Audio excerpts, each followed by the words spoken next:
Halo smart viewers, kembali lagi di Movie Freak bersama gue Bimo. Hari ini kita akan ngebahas film The Guilty di Netflix nih ya. Ini adalah didirect sama Antoine Fuqua dan castnya itu Jake Gyllenhaal. Jake Gyllenhaal di sini bukan sebagai pemerannya aja, tapi dia sebagai produser, dan ini film yang menarik banget karena ini adalah film yang syutingnya itu cuma di satu tempat menurut gue ya. Kayak di satu ruangan aja, dan ini tapi syutingnya memakan waktu 11 hari. Menariknya adalah ini film yang bisa ngebawa gue tuh film yang cuma ngeliatin orang aja, teleponan aja tapi bikin intens. Jadi perasaan gue setelah nonton film ini tuh lebih kayak selama film itu tegang banget. Udah kayak gila, ini cuma masalah telepon-teleponan tapi kenapa bisa seintens ini gitu.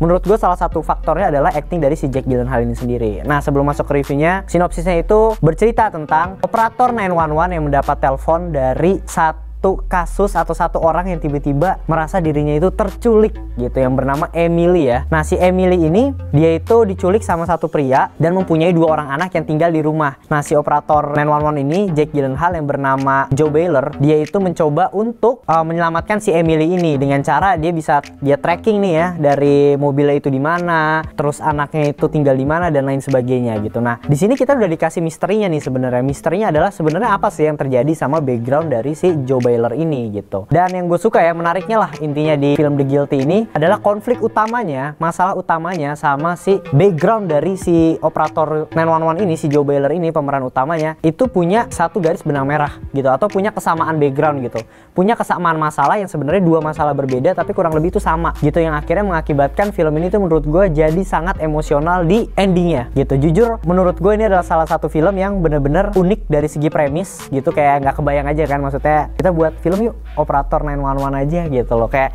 teleponan aja gitu sama satu kasus dan ada orang yang nelponin berkali-kali gitu. Dan itu sih menurut gue sinopsisnya simple, dan filmnya juga nggak lama ya, cuma 1 jam 30-an menit. Dan yes, di sini nggak lepas dari acting Jake Gyllenhaal yang tadi gue sempat mention, dimana dia itu bener-bener bisa menjadi seorang yang punya traumatik gitu ya, punya traumatik atau background di masa lalunya yang menurut gue cukup kelam, yang selama film kita tuh nggak pernah dikasih tahu apa sih sebenarnya yang terjadi sama si Jake Gyllenhaal ini. Dia tuh sebenarnya kenapa tiap temen-temennya atau partner-partnernya ngerasa kayak oh sampai ketemu ya besok di persidangan, sebenarnya apa yang terjadi gitu.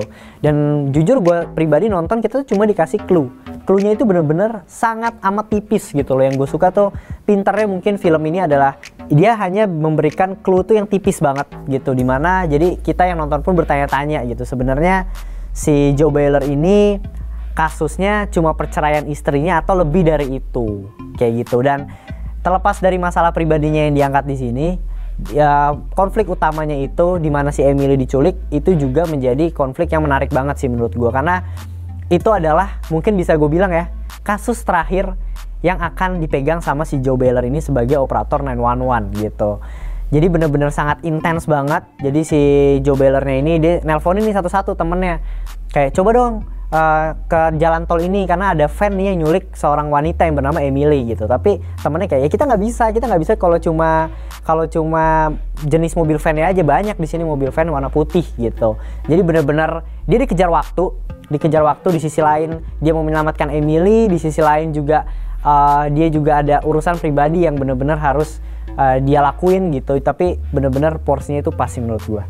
Kalau untuk scoring musik ya kayaknya menurut gua nggak ada yang spesial sih untuk di film The Guilty ini. Kayak ya udah gue lebih fokus sama jalan cerita dan lebih fokus sama acting dari si Jake Gyllenhaal ini gitu. Kalau ditanya tentang kelebihannya mungkin menurut gue lebih ke gimana cara sutradaranya nge-treat film yang cuma di satu tempat, cuma mengandalkan ekspresi aktornya gitu, bisa menjadi satu film yang menarik gitu. Sebenarnya ini bukan film yang pertama ya yang benar-benar cuma syuting di satu tempat gitu, tapi ada beberapa film yang emang udah pernah syuting cuma di satu tempat. Contohnya aja Berit yang diperankan sama Ryan Reynolds gitu. Itu lebih gokil lagi, dimana bener-bener dia syuting cuma di peti mati 2x1 selama film 1 jam 30 menit itu cuma di peti mati gitu.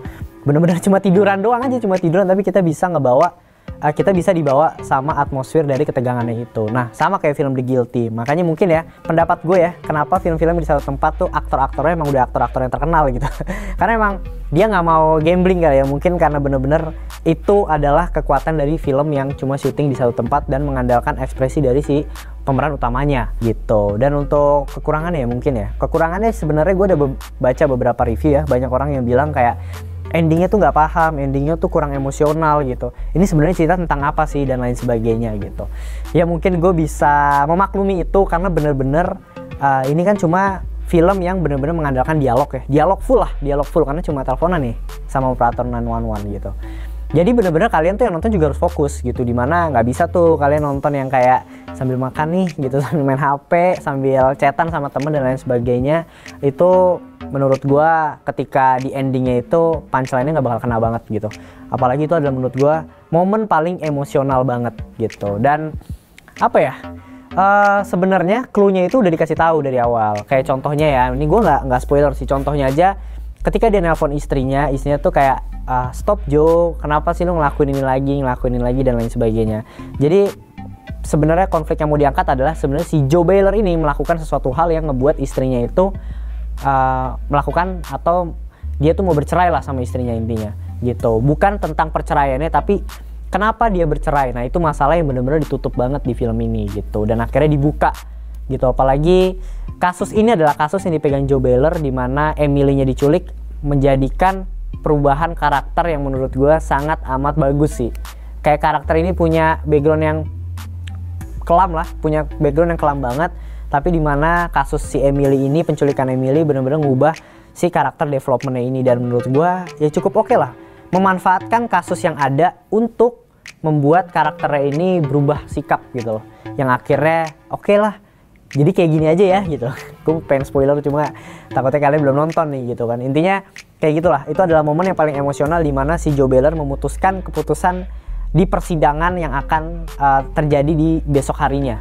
Nah itu momen paling emosional di mana Jake Gyllenhaal nangis, tapi coba nahan nangis kayak ini gimana, tapi ini anak lo dan lain sebagainya. Nah itu gila, itu gue pun yang nonton cukup merasakan kesedihan dari si pemeran utamanya ini gitu. Ya Jake Gyllenhaal lah, kita udah tahu film-film media dari Brokeback Mountain gitu, dan banyak sih ya, gue lupa judulnya, tapi gue nonton beberapa film Jake Gyllenhaal ini gitu. Dan mungkin trivianya ya, ini ada beberapa trivia menarik sih menurut gue. Jadi film ini tuh dibuat pas COVID-19 tuh lagi bener-bener besarnya ya, lagi menyerang lah intinya pada Oktober tahun 2020.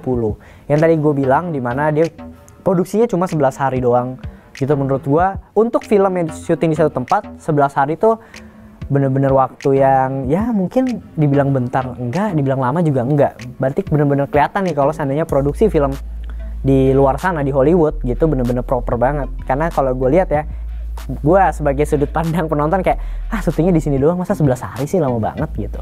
Tapi ternyata emang ya mungkin sesulit itu juga ya. Film The Guilty ini adalah film remake ya dari tahun 2018 dengan judul yang sama, The Guilty juga. Tadi kalau gue nggak salah lihat itu dari Denmark gitu. Dan gue pengen nonton sih film yang 2018-nya karena se emosional apa, akan sebagus apa sampai akhirnya dibuat The Guilty tahun 2021 ini yang baru di Netflix gitu. Dan scoringnya dari gua itu 8/10. Gue cukup suka, terlepas dari aktornya yang main ya, salah satu aktor favorit gua, tapi emang punya premis yang menarik, cerita yang unik, dan bener-bener bisa ngebuat tegang cuma dari modal telepon gitu. Apalagi ya mungkin salah satu faktornya ini kali ya, pengisi suara di teleponnya itu ya, si Emily-nya itu ya, dengan dia nangis-nangis dan lain sebagainya tuh cukup ngebuat gua ngerasa tegang lah, emosional lah.